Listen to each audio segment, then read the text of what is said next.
রাজস্ব খাত সংক্রান্ত প্রস্তাবনা। মাননীয় স্পিকার, বাজেটের আকার ও জিডিপির প্রবৃদ্ধি বিবেচনায় নিয়ে অভ্যন্তরীণ রাজস্ব আহরণের লক্ষ্যমাত্রা নির্ধারিত হয়, যার সিংহভাগ অর্থাৎ প্রায় ৮৬% আহরণ করে জাতীয় রাজস্ব বোর্ড। বিভিন্ন বৈশ্বিক অস্থিতিশীলতার মধ্যেও আমাদের রাজস্ব আদায়ের প্রবৃদ্ধি অব্যাহত রয়েছে। রাজস্ব আহরণ জাতীয় রাজস্ব বোর্ডের প্রধান উদ্দেশ্য হলেও দেশে শিল্পায়ন, কর্মসংস্থান সৃষ্টি, ব্যবসার ক্ষেত্র বৃদ্ধি, দেশীয় শিল্পের বিকাশ ও প্রতিরক্ষণ এবং বৈদেশিক বিনিয়োগ আকৃষ্টকরণে জাতীয় রাজস্ব বোর্ডের ভূমিকা অগ্রগণ্য। মাননীয় স্পিকার, সরকারের লক্ষ্য মধ্যমেয়াদে কর জিডিপি অনুপাত 10% করা এবং দীর্ঘমেয়াদে 2035 সালের মধ্যে 15% উন্নীত করা। এই জন্য প্রয়োজন একটি ন্যায্য, প্রযুক্তি নির্ভর, সর্বজনীন, পূর্বানুমানযোগ্য প্রেডিক্টেবল রাজস্ব কাঠামো। প্রেডিক্টেবিলিটি খুব গুরুত্বপূর্ণ মাননীয় স্পিকার, এটাই জনগণের কমপ্লেইন, এটা আমরা নিশ্চিত করছি ইনশাআল্লাহ। যা ব্যবসা বাণিজ্য, উৎপাদন, কর্মসংস্থান, ভোগ, কর চক্রকে, investment, production, employment, consumption, tax cycle আরো গতিশীল করবে। আমাদের রাজস্ব ব্যবস্থার মূল চ্যালেঞ্জ সমূহ হলো নিম্ন কর জিডিপি অনুপাত, কর অব্যাহতির বিস্তৃত সংস্কৃতি, ক্ষুদ্র কর ভিত্তি, কর ফাঁকি ও ডিজিটালাইজেশনের ঘাটতি।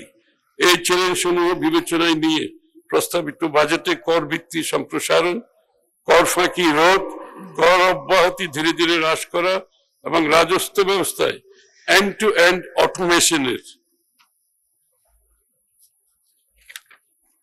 মাধ্যমে কর প্রদান পদ্ধতি সহজীকরণ, ব্যবসা বান্ধব নীতি সংস্কারের রূপরেখা গ্রহণ করেছি।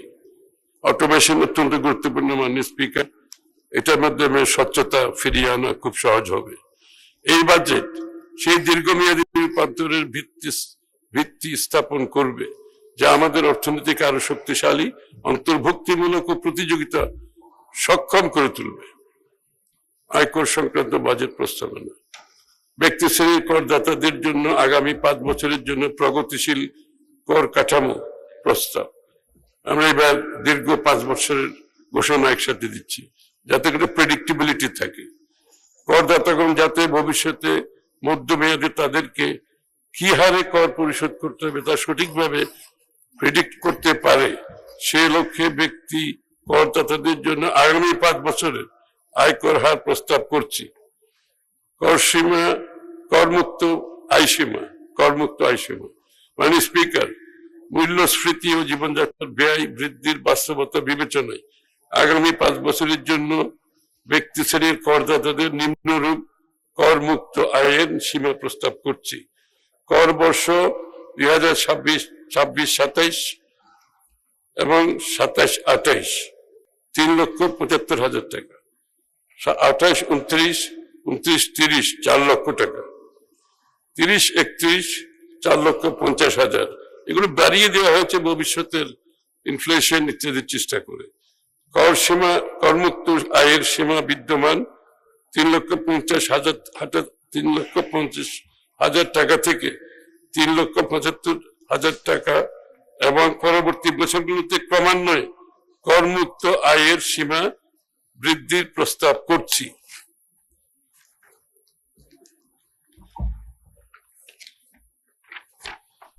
নিম্নোক্ত বিশেষ শ্রেণীর করদাতাগণের করমুক্ত আয়ের সীমা নিম্নরূপ। বিশেষ শ্রেণীদের জন্য আরো বেশি করমুক্ত করা হয়েছে। করদাতার বিশেষ শ্রেণী 26-27 এবং 27-28, 28-29 এবং 30-30 এভাবে আছে, 3 ভাগে ভাগ করা আছে। নারী করদাতা ও 65 বছর ও তদূর্ধ্ব বয়সের সিনিয়র সিটিজেন 26-27 4,25,000, 28-29 4,50,000, 30-31 5 লক্ষ টাকা। তৃতীয় লিঙ্গের করদাতা ও প্রতিবন্ধী করদাতা 26-27 এবং 27-28 5 লক্ষ টাকা, 28-29-এ 5,25,000 টাকা, 30-31-এ 5,75,000 টাকা। গ্যাজেটভুক্ত যুদ্ধাহত মুক্তিযোদ্ধা, গ্যাজেটভুক্ত জুলাই যোদ্ধা 26-27, 27-28 5,25,000 টাকা, 28-29, 29-30 5,50,000 টাকা, 30-31 6 লক্ষ টাকা। প্রতিবন্ধী ব্যক্তির পিতামাতা ও আইনানুগ অভিভাবক প্রত্যেক প্রতিবন্ধী সন্তান বা পোষ্যের জন্য 50,000 টাকা হারে আরো বেশি কর মুক্ত করা হয়েছে। শ্রেণীর কর 2026, 27, 27, 28 কর বর্ষের জন্য কর হার ব্যক্তি শ্রেণী প্রথম 3,75,000 টাকা 3,75,000 টাকা পর্যন্ত মোট আয়ের উপর শূন্য কর। পরবর্তী 3 লক্ষ টাকা পর্যন্ত মোট আয়ের 10%।